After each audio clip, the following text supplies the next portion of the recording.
ముఖ్యమంత్రి చంద్రబాబు నాయుడు నాయకత్వంలో వరదలను సమర్థవంతంగా ఎదుర్కొన్నామని హోంమంత్రి అనిత తెలిపారు. అనకాపల్లి జిల్లాలో వర్షాలు వరదలపై అధికారులతో సమావేశం నిర్వహించారు. తాండవ రిజర్వాయర్ వద్ద లోతట్టు ప్రాంతాల ప్రజలను పునరావాస కేంద్రాలకు తరలించే విధంగా చర్యలు తీసుకుంటామన్నారు. వరదలు రావడం దురదృష్టకరమన్నారు. ఇటువంటి పరిస్థితుల్లో చంద్రబాబు నాయుడు ముఖ్యమంత్రిగా ఉండటం తమ అదృష్టమని ప్రజలు భావిస్తున్నారని తెలిపారు.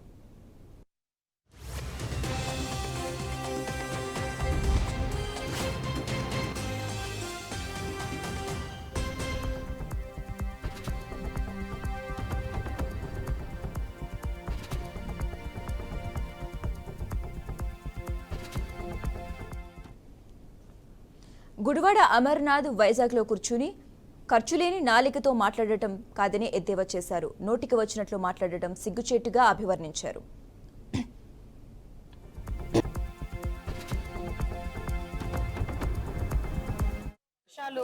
ఆంధ్రప్రదేశ్ కొంచెం అతలాకుతలం చేయడం మనందరం కూడా చూస్తున్నాం.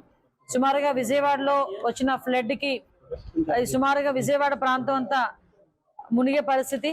ఇమీడియట్ గా గౌరవ సీఎం గారు చంద్రబాబు నాయుడు గారు గత 9 రోజులుగా కలెక్టరేట్ లోనే నివాసం ఏర్పాటు చేసుకుని అడ్మినిస్ట్రేషన్ కలెక్టరేట్ నుంచే చేస్తూ అక్కడే పడుకొని అక్కడే బస్సులో ఆయన పడుకొని సుమారుగా 9 రోజుల నుంచి అడ్మినిస్ట్రేషన్ చేయడం మనందరం కూడా చూస్తున్నాం.